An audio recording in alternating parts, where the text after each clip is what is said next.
The 10-year-old black boy sat in the back of the classroom, thick glasses sliding down his nose as classmates snickered and called him the dumbest kid in school.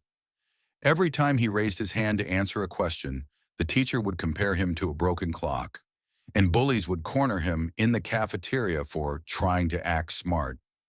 What those tormentors didn't know was that this same boy they mocked for being stupid would grow up to become Dr. Benjamin Carson, the world-renowned neurosurgeon who would perform the first successful separation of conjoined twins attached at the head. The kid they called worthless would one day hold tiny lives in his hands, performing miracles that other doctors deemed impossible, proving that sometimes the world's cruelest assumptions create its greatest heroes. It was a Tuesday morning in 1962, and I was sitting in the back row of Mrs. Patterson's fifth-grade classroom, adjusting those thick-ass glasses that made me look like some kind of young scholar owl. You know the type. The kind of glasses that screamed, "This kid reads books for fun," in a world where that was apparently a damn crime if you happened to be the wrong color. The classroom smelled like chalk dust and broken dreams, with those flickering fluorescent lights that made everything look sickly green. Mrs. Patterson, a woman who could freeze hell with her stare when she looked at kids like me, was holding up this dark, glassy rock like it was some kind of mystical artifact. Her voice carried that particular tone teachers use when they're about to embarrass someone. You know the one, dripping with fake sweetness that could give you diabetes. "Now, class," she announced, her eyes scanning the room like a hawk looking for prey. "Can anyone tell me what this is?" Dead silence. You could have heard a pin drop in that classroom, and trust me, plenty of pins were about to drop. The white kids in the front rows, the ones whose parents drove shiny cars and lived in houses with more than 2 bedrooms, they just stared at that rock like it was speaking Chinese. Not a damn clue between the lot of them. But me? I knew exactly what that thing was. I had been devouring every book I could get my hands on at the public library, thanks to my mama's iron-fisted rule about reading 2 books a week. While other kids were watching cartoons, I was reading about volcanic formations and geological processes. That rock wasn't just a rock to me, it was obsidian, formed when volcanic lava cools so fast it doesn't have time to crystallize properly. Now here's where things get interesting, and by interesting, I mean where the universe decided to teach a 10-year-old boy that no good deed goes unpunished when you're black in America. I raised my hand, slowly, carefully, like I was defusing a bomb. My heart was pounding so hard I thought everyone could hear it. Part of me knew I was walking into a trap, but the part of me that genuinely loved learning, that foolish, optimistic part, thought maybe, just maybe, this would be different. "Yes, Benjamin?" Mrs. Patterson's voice could have cut glass. She said my name like it left a bad taste in her mouth, like she was announcing the winner of a contest nobody wanted to win. I cleared my throat, pushed those thick glasses up my nose, and spoke in the clearest voice I could muster. "That's obsidian, Mrs. Patterson. It's a natural volcanic glass that forms when felsic lava extruded from a volcano cools rapidly with minimal crystal growth." The silence that followed was deafening. You could have heard a mouse sneeze in that classroom. For about 3 seconds, I felt proud. I had known something nobody else knew. I had contributed to the discussion. I had been the smart kid my mama always told me I was. Then Mrs. Patterson's face changed. And let me tell you, watching a white woman's expression shift from surprise to barely concealed disgust is something that'll stick with you for the rest of your damn life. "Well," she said, her voice dripping with condescension, so thick you could have spread it on toast, "I suppose even a broken clock is right twice a day." Even a broken clock. Let that sink in for a minute. Here I was, giving her a textbook perfect answer that would have earned any other kid in that classroom a gold star and a pat on the head, and she compared me to a broken clock. The message was crystal clear. My intelligence was a fluke, an accident, something that couldn't possibly be real or sustainable.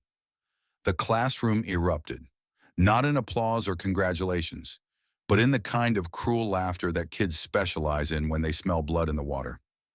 30 pairs of eyes turned to stare at me like I was some kind of circus freak who had just performed an impossible trick. Some looked shocked that the dumb black kid in the back row knew something they didn't. Others looked amused, like they were in on some private joke that I was too stupid to understand. My cheeks burned like someone had slapped me. My stomach twisted into knots that would have impressed a sailor. I wanted to disappear, to melt into that uncomfortable plastic chair and never be seen again. Instead, I sat there, frozen, while Mrs. Patterson deliberately turned her back to me and moved on to the next lesson like nothing had happened. But something had happened. Something fundamental had shifted in that moment, like a fault line cracking deep underground. I had learned that being right wasn't enough. Being smart wasn't enough. Having the correct answer, delivered respectfully and articulately, wasn't enough to earn basic human decency when you were a black boy in a white world. The rest of that morning crawled by like a wounded animal.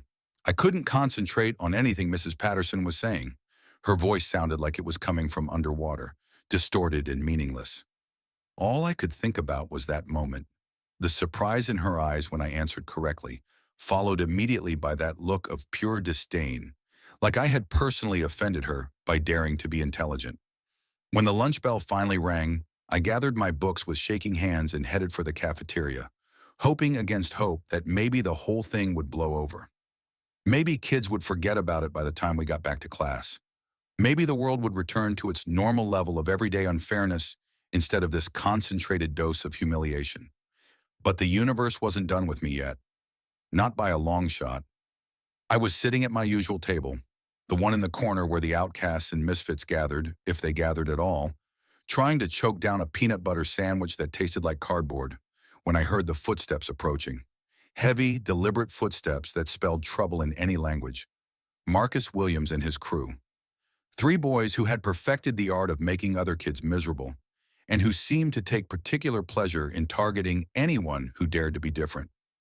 Marcus was tall for his age, with arms like tree branches and a mean streak wider than the Mississippi River. His 2 sidekicks, Jerome and Deshaun, weren't much better. They followed Marcus around like hungry wolves following a pack leader, always ready to pounce on whatever prey he pointed them toward.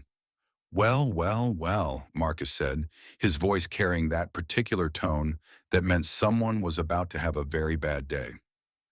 Look what we got here. Little Benny thinks he's smart now. The cafeteria noise seemed to dim around us, like someone had turned down the volume on the rest of the world. Other kids were starting to notice, turning in their seats to watch the show that was about to unfold. Some were already pulling out their phones. Yet even in 1962, kids knew when something worth recording was about to happen. I was just answering the teacher's question, I said, trying to keep my voice steady and reasonable. Maybe if I stayed calm, if I didn't give them any reason to escalate, they would just move on to easier prey. Just answering the teacher's question, Jerome repeated in a mocking, high-pitched voice that was supposed to sound like me. Listen to this fool, talking all proper and shit. You think you're better than us now? Deshaun chimed in, leaning forward so I could smell the sour milk on his breath. Think you're some kind of genius or something? Marcus slammed his hand down on my lunch tray, making my sandwich jump and my chocolate milk carton tip over, spilling brown liquid across the table and onto my lap. The sound echoed through the cafeteria like a gunshot. Nobody asked you to show off, Four Eyes, Marcus snarled. You think the white teacher's gonna like you now? Think she's gonna invite you home for dinner with her family? I tried to stand up, to get away from the spreading puddle of milk in the circle of hostile faces, but Marcus stepped into my path.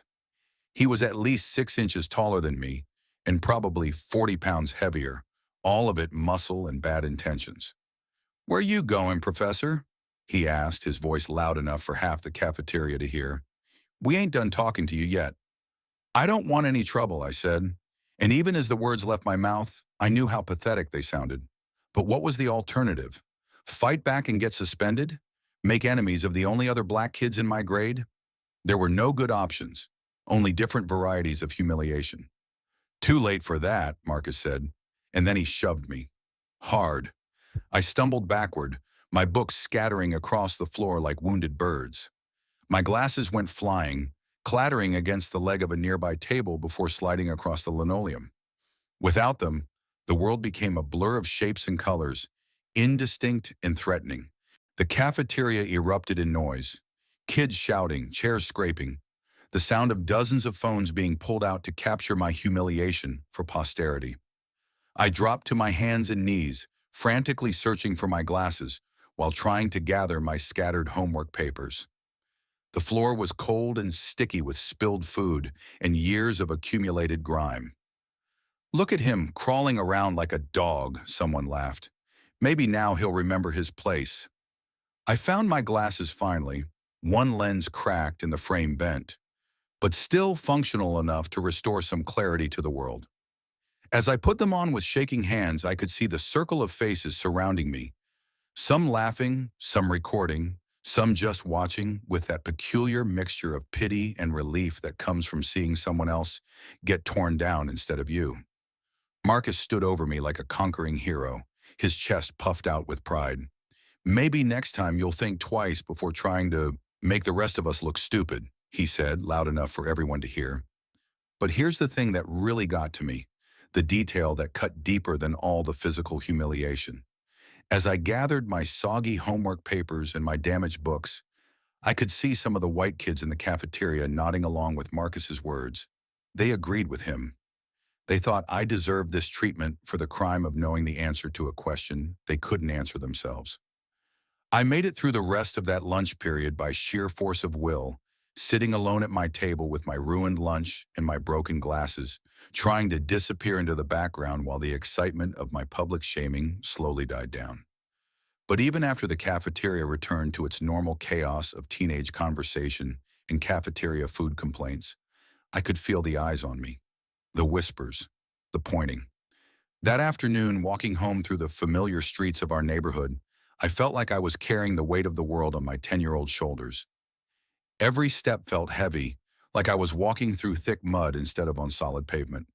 The autumn air was crisp and clean, but it felt like breathing through a wet blanket. Our apartment building came into view, a tired-looking structure that had seen better days, with peeling paint and windows that didn't quite fit their frames properly.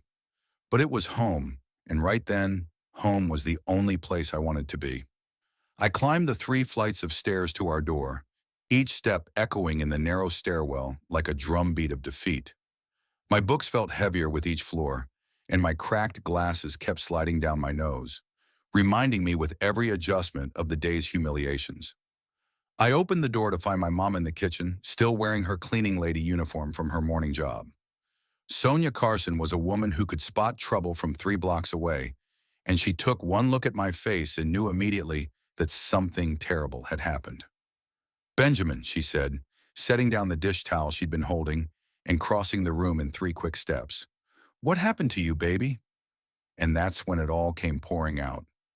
The obsidian question, Mrs. Patterson's reaction, the cafeteria incident, the broken glasses, the humiliation of crawling around on that dirty floor, while my classmates laughed and recorded my shame. I told her everything, my voice cracking with emotion and frustration, while she held me close and listened with the kind of attention that only a mother can provide. When I finished, she was quiet for a long moment. I could feel the tension in her body, the carefully controlled anger that was building like steam in a pressure cooker.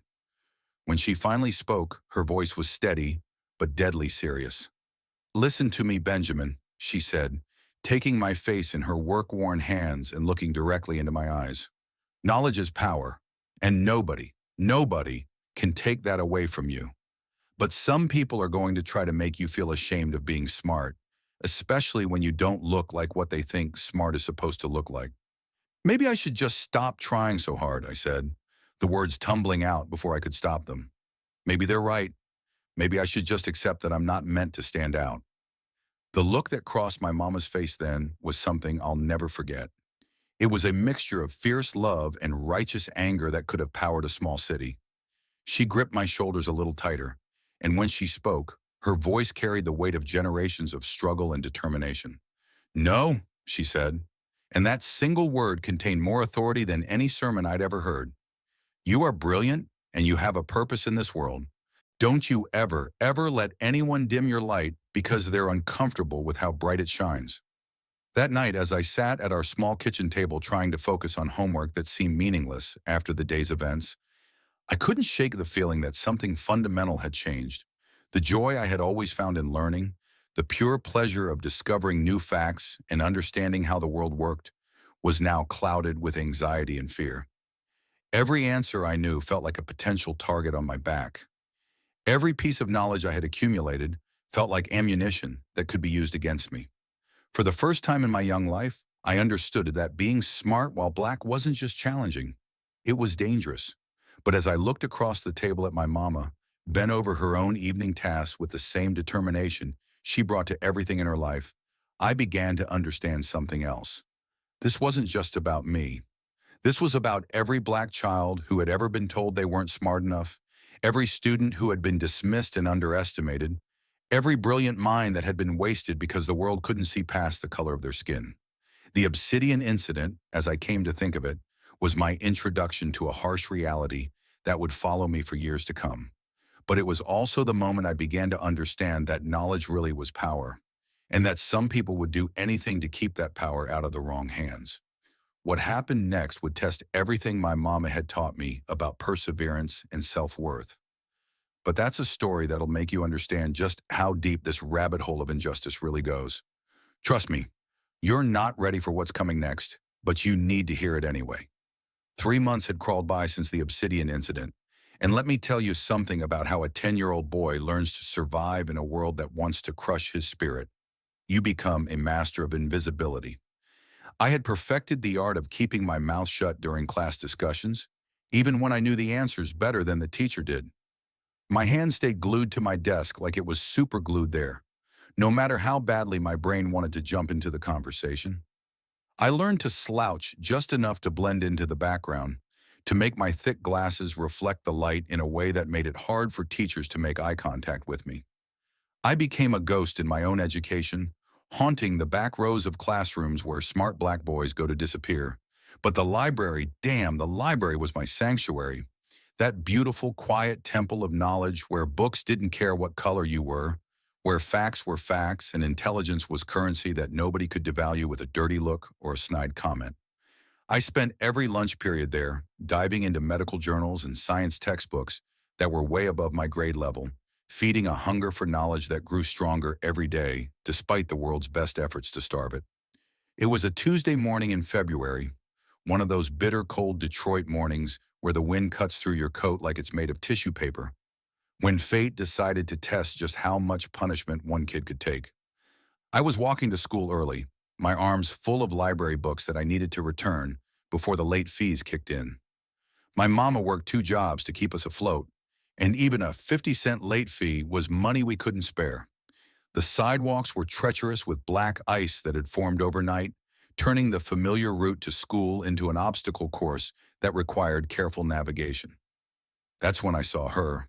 Mrs. Henderson, our elderly neighbor who lived alone in the small house at the corner of our block, was lying on the ground outside her front door, surrounded by scattered groceries that had spilled from torn paper bags. She was trying to push herself up, but you could see the pain written across her weathered face, the way she favored her left ankle that was already starting to swell. Now here's where most kids might have kept walking.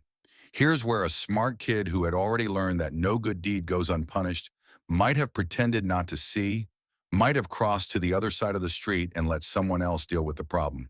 But my mama had raised me with a moral compass that pointed true north no matter what storm was raging around it. I dropped my books on the sidewalk and rushed to help her. "Mrs. Henderson," I called out, my breath forming white clouds in the frigid air. "Don't try to move. You might be hurt worse than you think." Her face, pinched with pain and worry, relaxed slightly when she saw me.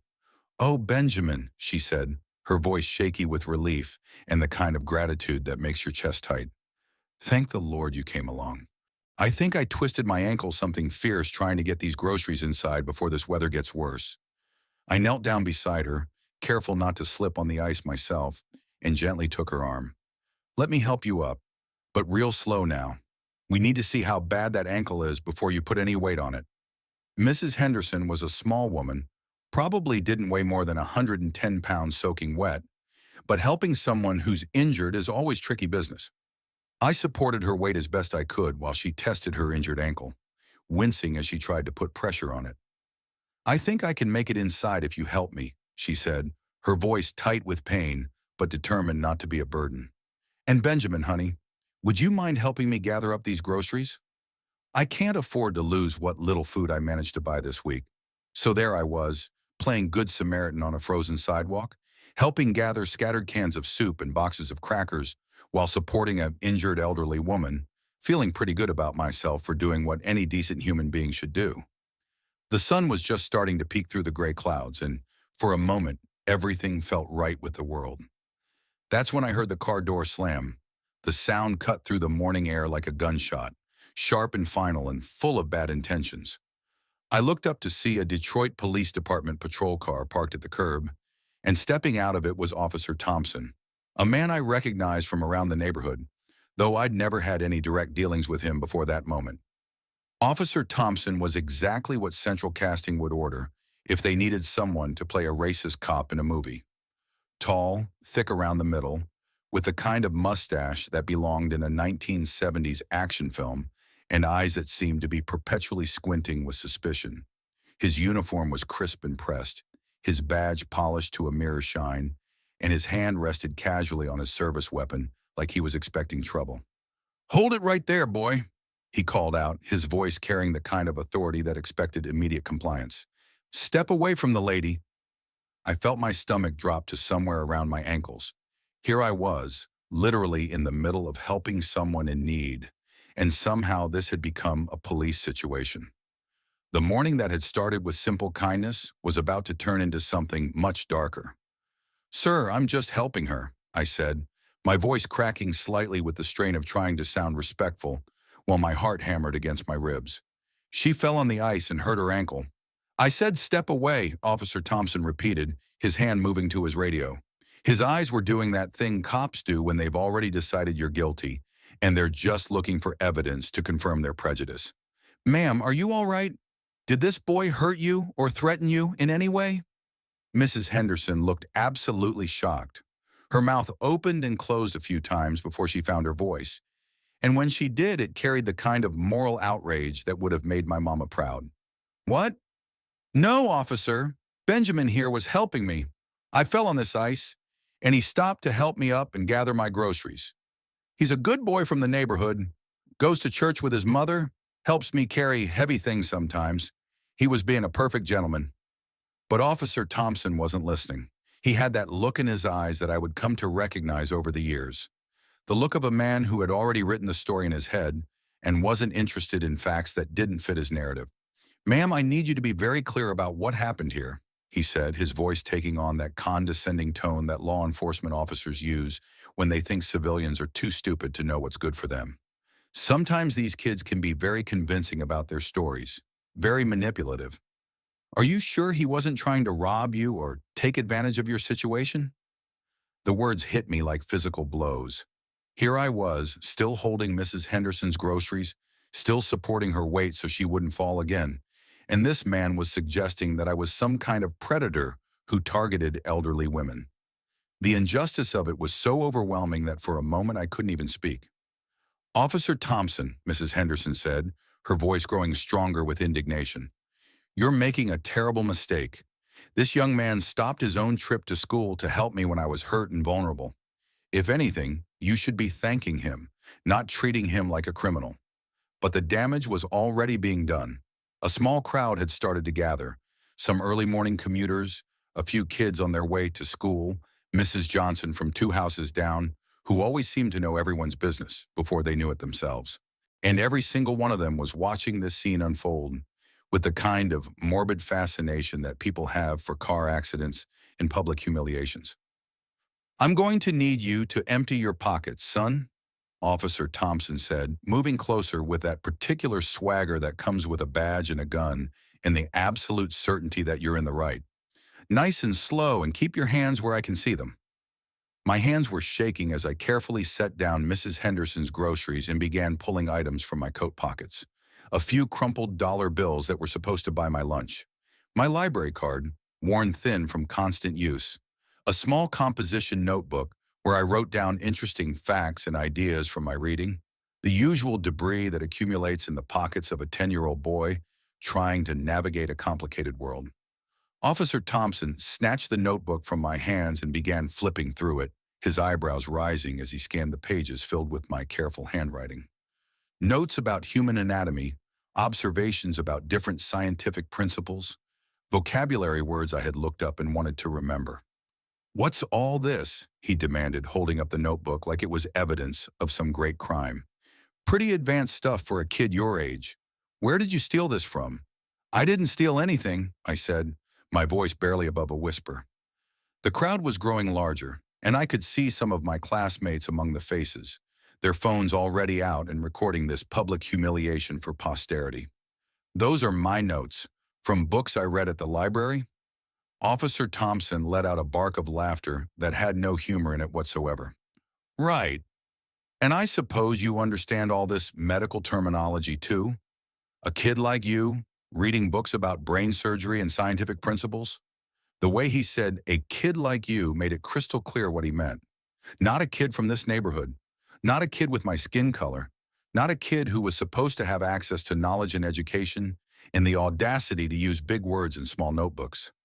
"Benjamin is one of the smartest children I know," Mrs. Henderson said, her voice rising with anger that matched my own shame.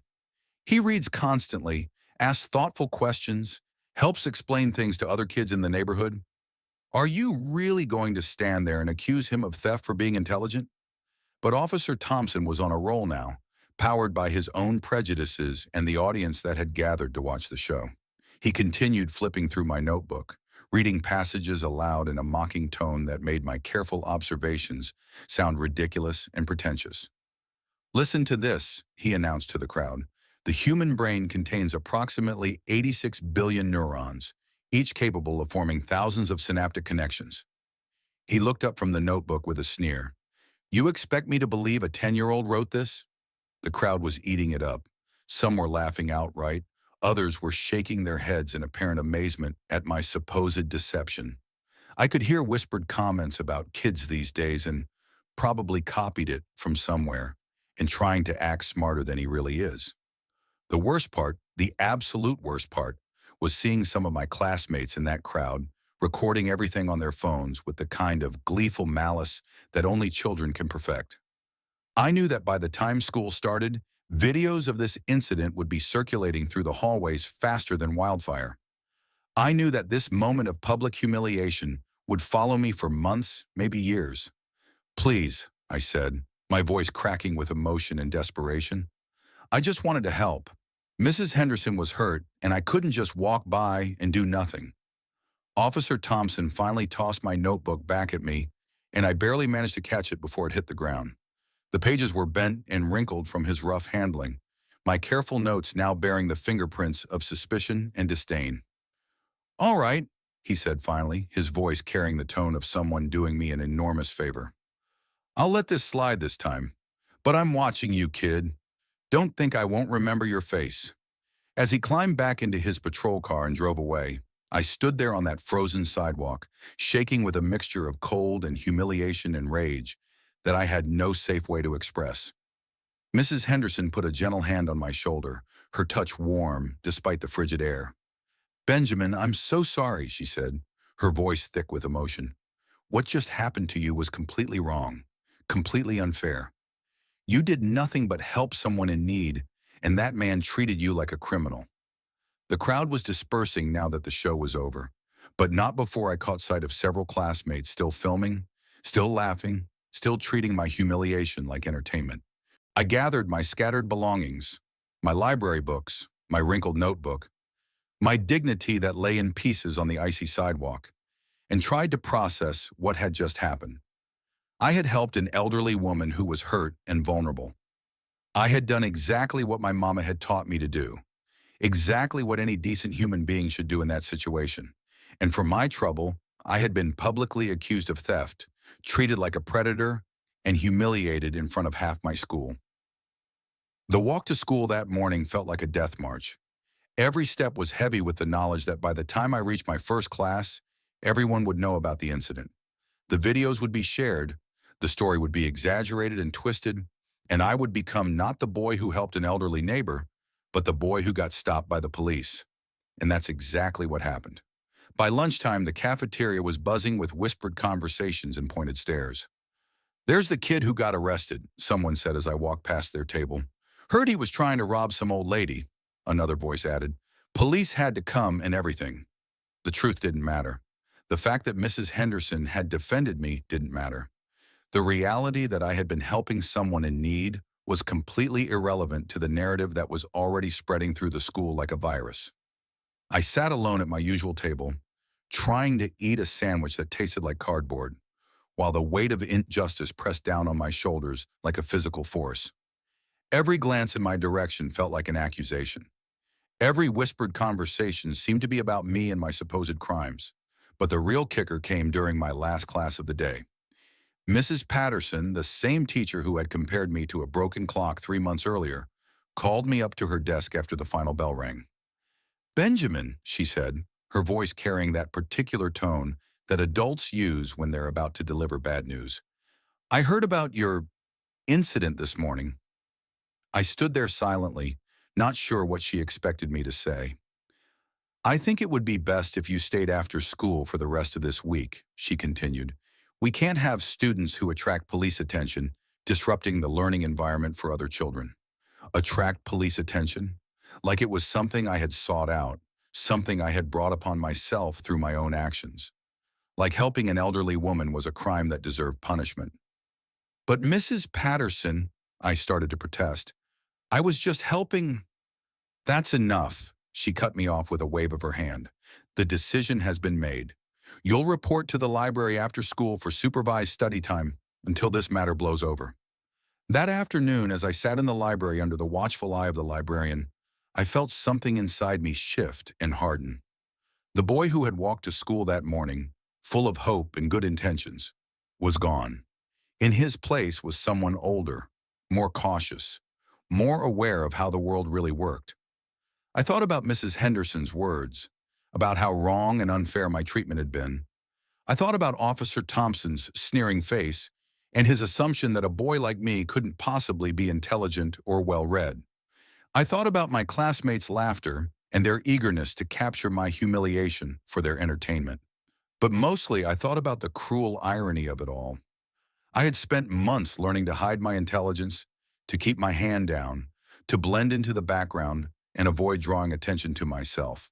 And then, in one moment of simple human kindness, all of that careful invisibility had been shattered. The universe had taught me a lesson that day, but it wasn't the lesson it intended. Instead of learning to keep my head down and avoid helping others, I began to understand something much more powerful and dangerous. The system was rigged, but knowledge was still the key to beating it. That evening, as I walked home past Mrs. Henderson's house, I saw her sitting on her front porch, despite the cold, wrapped in a thick blanket and waiting for me. She waved me over with a smile that was both sad and determined. "Benjamin," she said, patting the step beside her, "sit with me for a minute." I climbed the steps and sat down, grateful for the warmth of her presence and the comfort of knowing that at least one adult in the world saw me as I really was. "I called your school today," she said quietly. "Spoke to the principal, told him exactly what happened this morning. Told him that you're one of the finest young men in this neighborhood, and that punishing you for helping someone is the kind of backwards thinking that keeps good people down." I felt tears prick at the corners of my eyes. "Thank you, Mrs. Henderson." "Don't thank me yet," she said with a small smile. "I also called that police station and spoke to Officer Thompson's supervisor. Told him about a young man who stopped to help an elderly woman and got treated like a criminal for his trouble. Sometimes you have to fight fire with fire, baby. Sometimes you have to make noise to get justice." As I walked the rest of the way home that evening, I felt something new stirring in my chest. Not just anger or humiliation, but a kind of fierce determination that I had never experienced before. The world wanted to break me down, to make me smaller, to convince me that boys like me weren't meant for great things. But sitting in that library under punishment for the crime of kindness, surrounded by books that held all the knowledge I would ever need, I began to understand that they were wrong. Knowledge was power, just like my mama always said, and power, wielded correctly, could change everything. I was done being invisible, I was done apologizing for being smart, and I was definitely done letting other people's prejudices define what I could or couldn't achieve. What happened next would test every ounce of that newfound determination. But I was ready for the fight now, ready to prove that a boy from the wrong side of town with the right kind of mind could accomplish anything he set his sights on. We're approaching the climax now, and trust me, what's coming next will show you exactly what happens when an unstoppable force meets an immovable object. You won't want to miss the moment when everything finally comes together, when justice finally gets served, and when the world learns what Benjamin Carson is really made of. 6 months had crawled by since that frozen morning when Officer Thompson decided to teach me that helping people, while black was apparently a criminal offense. 6 months of walking through school hallways like I was carrying an invisible scarlet letter, of enduring whispers and sideways glances from classmates who still believed the twisted version of that story. Let me tell you something about what sustained humiliation does to a young mind. It either breaks you completely or it forges you into something harder than steel. I had chosen the steel option, but damn if it didn't come at a cost. I moved through my days like a ghost haunting his own life. My grades remained perfect. I wasn't about to give these people the satisfaction of seeing me fail academically, but the joy in learning had dimmed to barely flickering embers. The library was still my refuge, but even there I felt the weight of suspicious stares and the burden of proving myself worthy of occupying space. It was a gray October morning, the kind where Detroit's autumn sky looks like it's made of wet concrete, and the air carries that sharp bite that promises winter is coming, whether you're ready or not. I was in my usual spot in the library during lunch period, nose deep in a medical textbook that was way above my grade level, when I heard the sound that would change everything. Crying. Not the fake tears that kids sometimes use to get attention or manipulate teachers, but real desperate sobbing that spoke of genuine fear and helplessness. I looked up from my book about neurological disorders to see Sarah Mitchell, a white girl from my grade, standing near the circulation desk with tears streaming down her face and her hands shaking like autumn leaves. Mrs. Rodriguez, the librarian, was trying to comfort her, but you could see the concern written across both their faces. Now let me be clear about something. Sarah and I had never really talked before. We existed in the same classes, breathed the same recycled school air, but we might as well have been living on different planets for all the interaction we'd had. She was one of those kids who seemed to glide through life without ever encountering the kind of roadblocks that defined my daily existence. But when I heard her next words, all of that social distance evaporated like morning mist. "I've looked everywhere, Mrs. Rodriguez," Sarah was saying, her voice thick with panic and tears. "If I don't find my insulin pen, I'll have to call my mom to bring another one from home, and she's at work and can't leave." Her boss already gave her a warning about taking too much time off. Insulin pen. Type 1 diabetes. Life-threatening if not managed properly. I knew this because I had read every medical book I could get my hands on, because my brain was a sponge that soaked up information about human biology and diseases and treatments. I knew that without insulin, Sarah's blood sugar could spike to dangerous levels, potentially leading to diabetic ketoacidosis, coma, or worse. This wasn't about social dynamics or racial politics or who belonged in which social circle. This was about a human being in genuine medical distress, and everything my mama had taught me about helping others kicked in like a reflex. I closed my textbook and walked over to them. "Sarah," I said quietly, my voice cutting through her panicked breathing, "when do you remember having it last?" She looked up at me with surprise, her tear-filled eyes wide with the kind of shock that comes from unexpected kindness during a crisis. For a moment, I could see her wondering if she should trust me, if accepting help from the kid who attracted police attention was a good idea. But desperation has a way of breaking down social barriers. I think I had it during second period biology," she said, wiping her nose with the back of her hand. "We were working on that group project about cellular respiration, the one where we had to diagram how cells produce energy." I thought for a moment, my mind racing through the layout of the biology classroom, the way Mrs. Chen had arranged the desk for group work, the factors that could cause a small medical device to go missing. "Did your group work near the windows?" I asked. "Yeah, we did. Mrs. Chen said we could use the natural light for our diagrams, but we already checked the floor around there." looked under all the desks and everything. I nodded, picturing the scene. What about behind the radiator? Those old heating units in the biology room stick out from the wall about 6 inches. If your insulin pen fell and rolled, it could have ended up back there where nobody would think to look. Sarah's face lit up with the first spark of hope I'd seen since this conversation started. You really think it could be there? Only one way to find out, I said. Want to go check? We hurried through the hallways toward the biology wing, our footsteps echoing in the emptiness that comes during lunch period when most kids are in the cafeteria or outside. Sarah was moving with that urgent energy that comes from having a concrete plan after feeling helpless, and I found myself infected by her cautious optimism. The biology classroom was unlocked. Mrs. Chen always left it open during lunch for students who wanted to work on projects or make up lab time.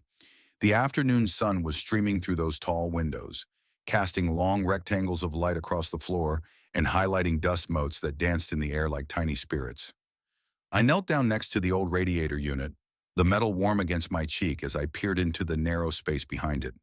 The gap was just wide enough for a small object to roll into, but too narrow for most people to easily retrieve anything that fell back there. I need to use my phone's flashlight, I said, pulling out the basic flip phone my mama had bought me for emergencies. The light was weak, but it was enough to illuminate the dusty space behind the radiator. And there it was, a small white insulin pen lying against the back wall, like a medical lifeline waiting to be discovered. I see it, I called out, my voice echoing slightly in the empty classroom. It's back there, just like I thought. Getting it out required some creative maneuvering. I had to lie flat on the floor and snake my arm through the gap, stretching until my shoulder ached and my fingers could barely reach the pen. The floor was cold and gritty against my cheek, and I could smell decades of chalk dust and teenage anxiety embedded in the linoleum. But when my fingers finally closed around that insulin pen, when I was able to pull it back through that narrow space and hold it up triumphantly, I felt something I hadn't experienced in months. Pure, uncomplicated joy in helping another human being. Got it, I announced, sitting up and handing the pen to Sarah with a grin that probably looked ridiculous on my face. Sarah's relief was immediate and overwhelming. She clutched that insulin pen like it was made of solid gold, tears streaming down her face again. But these were tears of gratitude and relief instead of panic and fear. Oh my God, Ben, she said, her voice breaking with emotion. You probably just saved my life. I was starting to feel really shaky, and my vision was getting blurry. I think my blood sugar was already starting to spike. As we walked back toward the main part of the school together, Sarah chattering excitedly about how grateful she was and how smart I was to think of checking behind the radiator, I felt that old familiar warmth spreading through my chest. This was why I loved learning, why I devoured every medical textbook I could find. Because knowledge could be used to help people, to solve problems, to make a real difference in the world. For a few precious minutes, walking through those hallways with Sarah, thanking me profusely for my problem-solving skills, I felt like maybe, just maybe, things were starting to turn around. That feeling lasted exactly until we rounded the corner and ran straight into Marcus Williams and his crew. Well, well, well, Marcus said, his voice carrying that particular tone that promised someone was about to have their day ruined. Look who's trying to be a hero again. Benny the police magnate is back to his old tricks. Sarah, still holding her insulin pen and riding high on relief and gratitude, stepped slightly forward. Leave him alone, Marcus. Ben just helped me find my medication. He probably saved my life. Marcus let out that harsh laugh that sounded like breaking glass. Oh, so now white girls are defending you? You really think you're something special, don't you, Professor? Think you're better than the rest of us? I felt my chest tighten with that familiar dread. Here we go again. I had just helped someone in genuine medical need, use my knowledge and problem-solving skills to potentially prevent a dangerous health crisis, and somehow this was going to be twisted into another opportunity for humiliation. I'm not trying to be anything, I said quietly, falling back into the defensive posture that had become second nature. I just helped her find her medicine. Right, Marcus sneered, stepping closer with that swagger that bullies perfect when they smell weakness. And I bet little Miss Sarah here is going to tell everyone what a good little boy you are. You think that's going to change anything? You think they're going to start treating you different now? Jerome and Deshawn flanked him like backup singers in a chorus of cruelty, their faces showing the kind of anticipation that comes from watching someone else get torn down. I could see other students starting to gather, drawn by the promise of drama and the possibility of witnessing another public humiliation. But before I could formulate a response, before Marcus could launch into whatever verbal assault he had planned, a new voice cut through the tension like a sword through silk. "That's enough, Mr. Williams." Everyone turned to see Mrs. Adams approaching, with the kind of determined stride that meant business. She was the new principal, a black woman in her 40s, who had transferred from another district with a reputation for not tolerating nonsense from students or faculty. Mrs. Adams was everything the previous principal wasn't: sharp, observant, and completely unintimidated by the complex social dynamics that seemed to paralyze other adults in positions of authority. She had the kind of presence that commanded respect without demanding it, the kind of quiet confidence that came from years of fighting battles and winning wars. "I observed what happened in the biology classroom through our security monitors," she said, looking directly at me with something I rarely saw from adults at school: genuine respect and recognition. "Mr. Carson, that was exceptional problem-solving and quick thinking under pressure. Sarah, are you feeling better now?" "Yes, ma'am, thanks to Ben," Sarah replied enthusiastically, holding up her insulin pen like evidence of my heroism. "He figured out where it was when nobody else could find it. He probably prevented me from having a diabetic emergency." Mrs. Adams nodded approvingly, then turned her attention to Marcus with the kind of look that could freeze hell. "Mr. Williams, I believe you have somewhere else to be right now. And if I hear about you harassing students who are helping their classmates, we're going to have a very different kind of conversation in my office." Marcus and his crew dispersed like smoke, muttering under their breath, but not stupid enough to challenge a principal who clearly wasn't going to play games. The other students who had gathered to watch the drama unfold also began to drift away, sensing that the show was over.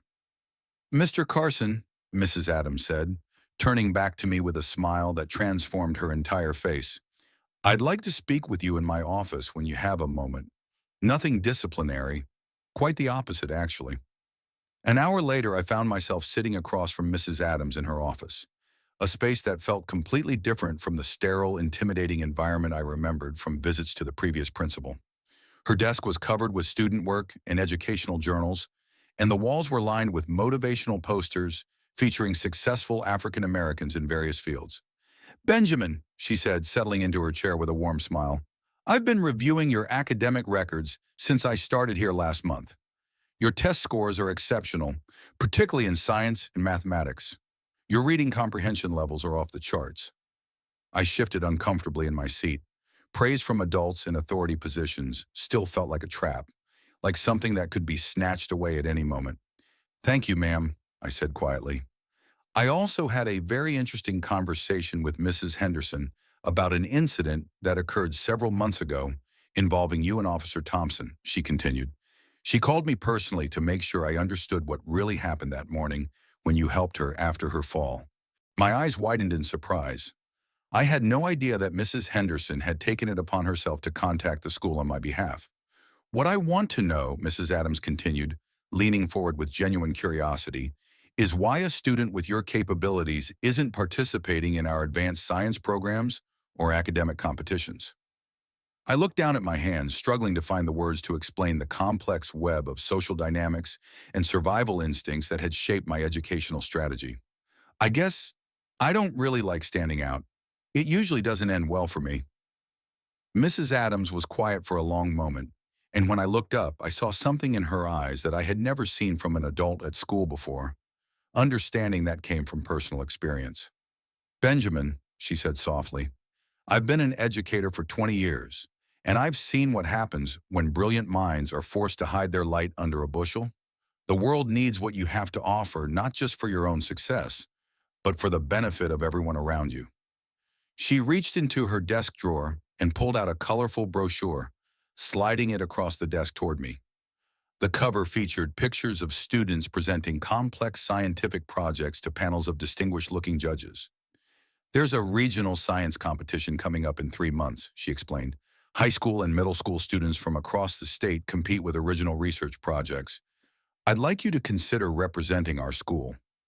I stared at the brochure, my mind racing with equal parts excitement and terror. The students in the photos looked confident and accomplished, the kind of kids who belonged in academic competitions and advanced programs. They didn't look like kids who attracted police attention or got humiliated in cafeterias. I don't know if I'm ready for something like that, I admitted. Mrs. Adams smiled, and there was something almost mischievous in her expression. What if I told you that one of the judges this year is Dr. Williams from Johns Hopkins Hospital? He's the head of their pediatric neurosurgery program, and he's always looking for promising young students who are interested in medical careers. My heart stopped beating for a moment. Johns Hopkins. I had read about their medical program in every book I could find, had memorized the names of their most famous doctors and their groundbreaking procedures. Johns Hopkins was the holy grail of medical education, the place where medical miracles happened on a daily basis. Think about it, Mrs. Adams said gently. But Benjamin, I want you to understand something important. Your intelligence isn't something to be ashamed of or hide from. It's a gift, and the world is waiting for you to unwrap it. That evening, I sat at our small kitchen table with the science competition brochure spread out in front of me like a map to a foreign country. The application requirements were daunting. Original research, detailed methodology, presentation to a panel of experts. But for the first time in months, I felt that old spark of intellectual curiosity beginning to rekindle. My mama was bustling around the kitchen, preparing dinner after another long day of cleaning houses for families who probably made more in a month than she made in a year. But when she noticed my intense focus on the brochure, she set down her dish towel and came to sit beside me. "What's got you so deep in thought, baby?" she asked, her voice carrying that mixture of exhaustion and love that defined most of our evening conversations. I explained my conversation with Mrs. Adams, the science competition, the possibility of presenting my research to actual doctors from Johns Hopkins. As I spoke, I watched my mama's face light up with the kind of pride and excitement that made all her sacrifices feel worthwhile. "This sounds like an amazing opportunity," she said, reaching out to squeeze my hand with fingers that were rough from years of hard work. "But I can see the doubt in your eyes. What's holding you back?" I was quiet for a moment, trying to articulate the complex mixture of fear and hope that was churning in my chest. What if I fail? What if I get up there in front of all those people and they just see, you know, a kid like me who doesn't belong in that world? My mama's expression grew serious, and she turned in her chair to face me directly. "Benjamin Carson," she said, her voice carrying the authority of someone who had fought her own battles against a world that tried to keep her down. "What if you succeed? What if you get up there and show them exactly who you really are?" Over the next few weeks, I threw myself into preparation with an intensity that surprised even me. I chose to research the neurological basis of visual processing, how the brain takes the chaotic flood of information from our eyes and transforms it into coherent understanding of the world around us. Mrs. Adams connected me with Dr. Patterson, a neurologist at Detroit Medical Center, who agreed to mentor my project. Our meetings were held in his office after school, surrounded by brain scans and medical journals, and for the first time in my life, I felt like I was getting a glimpse into the world I wanted to inhabit. Dr. Patterson was everything I hoped to become: brilliant, compassionate, and completely colorblind when it came to intellectual potential. He challenged my assumptions, pushed me to dig deeper into the research, and treated me like a colleague rather than a curiosity. "The human brain processes visual information at a rate that makes the most advanced computers look like pocket calculators," he explained during one of our sessions. "But what's truly fascinating is how this system can reorganize itself after injury, how other areas can compensate for damaged regions." As my research progressed, I began to understand that I wasn't just studying neuroscience. I was discovering my life's calling. Every article I read, every experiment I designed, every hypothesis I tested brought me closer to understanding not just how the brain worked, but how that knowledge could be used to heal people. The day of the competition arrived with the inevitability of sunrise. The venue was the auditorium at Wayne State University, a cavernous space filled with display boards and nervous teenagers, from schools across the region. The air hummed with intellectual energy and competitive tension, the kind of atmosphere where brilliant minds gathered to showcase their best work.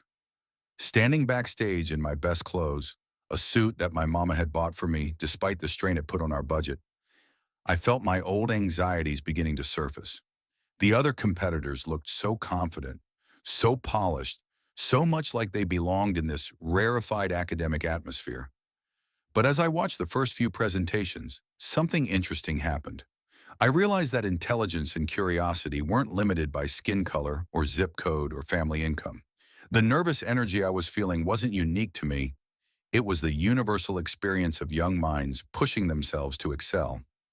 When my turn came, I walked to the podium with my poster board and my carefully prepared presentation, my heart pounding but my voice steady. I looked out into the audience and saw Mrs. Adams in the third row, beaming with pride. I saw my mama, who had taken time off work she couldn't afford to lose just to be there for this moment. And in the front row, I saw Dr. Williams from Johns Hopkins, along with several other medical professionals who would be judging my work. I began to speak. The human brain processes visual information at approximately 10 million bits per second, I said, my voice growing stronger with each word. But what makes this even more remarkable is the brain's ability to adapt and reorganize itself, even after significant injury. Through a process called neuroplasticity, healthy areas of the brain can essentially learn to take over functions that were previously handled by damaged regions. As I talked about my research, about the experiments I had designed and the conclusions I had drawn, something magical happened. The nervousness fell away, replaced by the pure joy of sharing knowledge with people who understood its value. I wasn't just reciting facts. I was painting a picture of how the human brain could heal itself, how understanding these processes could lead to better treatments for stroke victims, accident survivors, and people with neurological disorders. I talked about potential applications for pediatric patients, about how early intervention could maximize the brain's natural plasticity during childhood development. I discussed the implications for surgical techniques, for rehabilitation protocols, for the fundamental understanding of human consciousness itself. 20 minutes later, when I concluded my presentation to enthusiastic applause, I felt like I had just discovered who I really was. Not the kid who attracted police attention, not the boy who got humiliated in cafeterias, but someone who could use knowledge as a weapon against ignorance and suffering. Dr. Williams approached me immediately after my presentation, his hand extended and his face bright with genuine enthusiasm. "Young man," he said, shaking my hand with the kind of firm grip that conveyed serious respect, "that was absolutely extraordinary. Your understanding of neuroplasticity and its clinical applications is sophisticated beyond your years. Have you ever considered a career in neurosurgery?" I felt tears prick at the corners of my eyes, but these weren't tears of humiliation or pain. These were tears of recognition, of finally being seen for who I really was instead of what people expected me to be. "Actually, sir," I said, my voice steady despite the emotion threatening to overwhelm me, "that's exactly what I want to do with my life." Dr. Williams smiled, and I could see something in his eyes that I had been searching for my entire academic career. The recognition of potential, the acknowledgement that I belonged in this world of medical miracles and scientific discovery. "Well then," he said, pulling out a business card and pressing it into my hand, "I think we should talk about summer research opportunities at Johns Hopkins. We're always looking for exceptional young minds who are serious about making a difference." 3 hours later, when they announced that Benjamin Carson had won first place in the regional science competition, I felt something fundamental shift inside me. As I walked to the stage to accept my trophy, I could see my mom in the audience, tears streaming down her face with pride that made all her sacrifices feel worthwhile. I thought about Mrs. Henderson, who had believed in me when the world saw only suspicion. I thought about Mrs. Adams, who had recognized my potential when I couldn't see it myself. I thought about Dr. Patterson, who had mentored me with the same respect he would show a colleague. But mostly I thought about the journey that had brought me to this moment. Every humiliation, every moment of doubt, every time someone had tried to make me smaller than I was, it had all led to this stage, this trophy, this recognition that intelligence and determination could overcome any obstacle. The local newspaper ran a story about my victory the following week. The headline read, "Local student wins regional science competition with groundbreaking research." But for me, the real victory wasn't the trophy or the newspaper coverage or even the research opportunity at Johns Hopkins. The real victory was the moment I realized that no one could make me smaller than I chose to be. The real victory was understanding that my intelligence wasn't a burden to hide, but a weapon to wield against every form of ignorance and injustice I would face. The kid who had once been afraid to raise his hand in class was gone, replaced by someone who understood that knowledge was indeed power, and that power used correctly could change not just my own life, but the lives of everyone I would have the privilege to help. Years later, when Dr. Benjamin Carson would perform groundbreaking surgeries that separated conjoined twins and pioneered new techniques in pediatric neurosurgery, he would often think back to this moment, the moment when a young boy's determination to help others transformed him from a victim of prejudice into a victor over it. The moment when the world finally learned what happens when you try to dim a light that's determined to shine bright enough to illuminate the path for everyone who follows.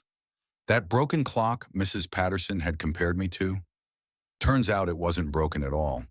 It was just keeping time in a different time zone. The future, where kids like me don't just survive despite the odds, but thrive because of them.